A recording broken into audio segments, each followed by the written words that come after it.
Welcome to special analysis. నేను రమ్మ మండవ. ఈ రోజు అనాలిసిస్ లో భాగంగా మనం తీసుకోబోతున్న టాపిక్ ఏంటంటే, ఈ రోజు అనాలిసిస్ కి నేను ఒక టైటిల్ పెట్టడం జరిగింది.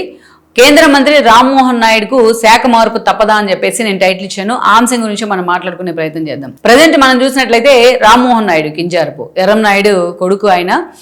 తన తండ్రి ఎర్రం నాయుడు మరణం తర్వాత అతన్ని చంద్రబాబు నాయుడు రాజకీయాల్లో సీరియస్ గా ప్రమోట్ చేసే ప్రయత్నం చేశారు. అసలు తన కొడుకు కంటే ఎక్కువగా చూసుకున్నారు ఆయన ఒక దశలో.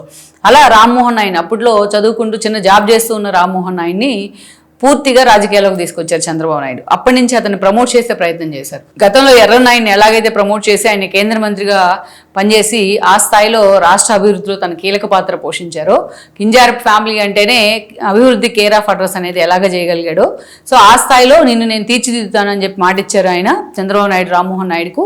ఆ స్థాయిలో రామ్మోహన్ నాయుడిని ప్రమోట్ చేయడం జరిగింది. నేను అప్పుడే తన తండ్రి చనిపోయిన తర్వాత నెక్స్ట్ ఎలక్షన్స్కి అంటే 2014 ఎన్నికల్లోనే రామ్మోహన్ నాయుడు ఆ రోజు ఎంపీ కావడం జరిగింది. శ్రీకాకుళం నుంచి ఫస్ట్ టైం ఎంపీగా పోటీ చేశారు, ఎంపీగా గెలిచారు. ఆ తర్వాత అప్పుడు మనం చూస్తే ముఖ్యంగా రామ్మోహన్ నాయుడు ఫోకస్ అయిన సందర్భం అంటే అదే. ఎందుకంటే ఆ రోజు ఆయన ఎంపీగా గెలిచిన తర్వాత కొద్ది రోజులకే ఎన్డీఏలో ఉంది ఆ రోజు టీడీపీ. అండ్ దాని కొద్ది రోజులకే విభజన హామీల వేదికగా బీజేపీతో డిఫ్రై బయటికి రావడం జరిగింది. ఈ క్రమంలోనే ఆ రోజు అసెంబ్లీ వేదికగా టీడీపీ నుంచి చాలామంది ఎంపీలు ఉన్నా అటు ఒక రామ్మోహన్ నాయుడు ఒక గల్లా జయదేవ్ మాట్లాడిన మాటలు, అటు మోడీని ఉద్దేశించి ఆంధ్ర రాష్ట్రానికో అమరావతికో మోడీ ఏం చేశారని ప్రశ్నించే సమయంలో అటు గల్లా జయదేవ్ లాంటి వాళ్ళు మిస్టర్ ప్రైమ్ మినిస్టర్ అంటూ మాట్లాడడం, ఇతను హిందీలో అంత అద్భుతంగా మాట్లాడే ప్రయత్నం చేయడం రామ్మోహన్ నాయుడు. అలా ఎలివేట్ అయ్యారు బాగా.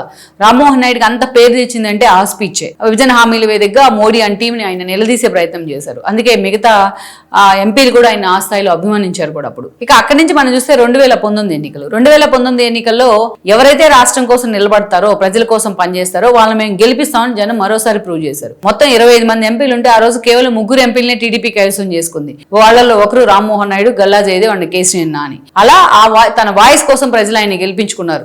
రాష్ట్ర వాయిస్ ను, రాష్ట్ర వెనుకబడితనాన్ని లోక్సభలో మాట్లాడుతున్నారు కాబట్టి అలా అంత కమిటెడ్ గా పనిచేశారు. ఆ టైంలో కూడా అతను ప్రతిపక్షంలో ఉన్నప్పటికీ అదే స్థాయిలో జాతీయ స్థాయిలో ఉన్న సత్సంబంధాలు కానీ, మిగతా ఎంపీలతో ఉన్న మంచి రిలేషన్స్ కానీ రామ్మోహన్ నాయుడు ఎప్పుడు కూడా వార్తల్లోనే ఉంటాయి. పార్టీ తరపున అంత స్థాయిలో కూడా వాయిస్ వినిపిస్తూ ఉండేవాళ్ళు ఆయన ఎంపీగా ఉండి. ఇక ఒక దశలో మనం చూస్తే 2019 తర్వాత పార్టీ చాలా కష్ట సమయాన్ని ఎదుర్కొంది. ఆ సమయంలో రామ్మోహన్ నాయుడిని పార్టీ అధ్యక్షుని చేస్తారనే ప్రచారం కూడా జరిగింది. బట్ అప్పుడున్న ఈక్వేషన్స్ లో when compared with Atchannaidu Rammohan age చిన్నది. అందుకే అచ్చెన్నాయుడు వైపు చంద్రబాబు నాయుడు అయితే మొగ్గు చూపారు అనుకోవాలి. ఇక మొన్నటి ఎన్నికల సమయానికి మరోసారి అదే ఎంపీగా శ్రీకాకుళం నుంచే ఎంపీగా ఆయన పోటీ చేయడం జరిగింది. పోటీ చేసి ఈసారి చూస్తే 3 పార్టీలు కలిసి ఎన్డీఏతోనే కలిసి టీడీపీ పోటీ చేయడం జరిగింది. సో ఈ క్రమంలోనే రామ్మోహన్ నాయుడు రాష్ట్రం నుంచి టీడీపీ తరపున 2 కేంద్ర మంత్రులు అయ్యారు.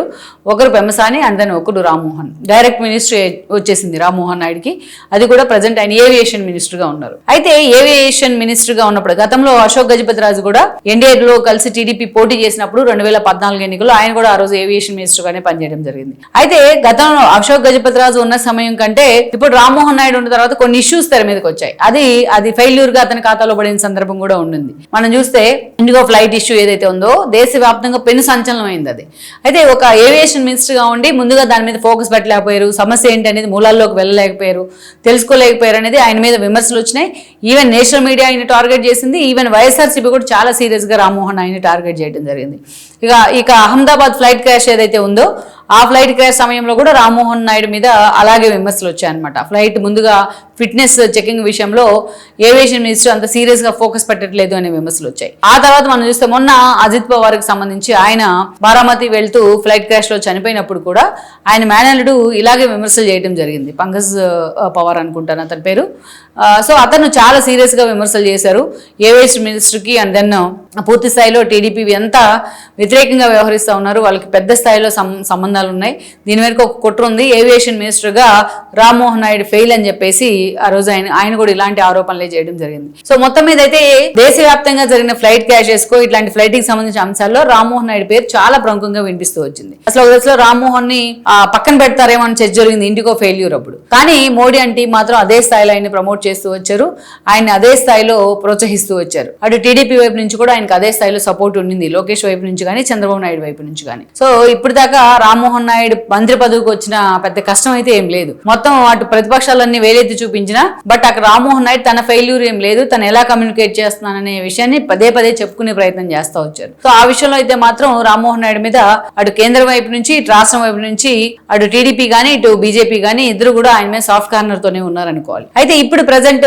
మోడీ క్యాబినెట్ ఎక్స్పాన్షన్ కి సిద్ధమవుతున్నారనేది ఆల్మోస్ట్ ఒక ఇండికేషన్, బయటికి కూడా ప్రచారం జరుగుతూనే వస్తోంది. ఎందుకంటే 5 రాష్ట్రాల ఎన్నికలు అయిపోయిన తర్వాతే మంత్రివర్గ కూర్పు ఉంటుంది అనే చర్చ జరిగింది. ఎందుకు జరిగింది అంటే ప్రత్యేకించి ఇక్కడ మనం చూస్తే నితీష్ కి రాజ్యసభ ఇచ్చి కేంద్రానికి పంపించే ప్రయత్నం జరిగింది. సామ్రాట్ని అక్కడ సీఎం చేశారు బీహార్ లో.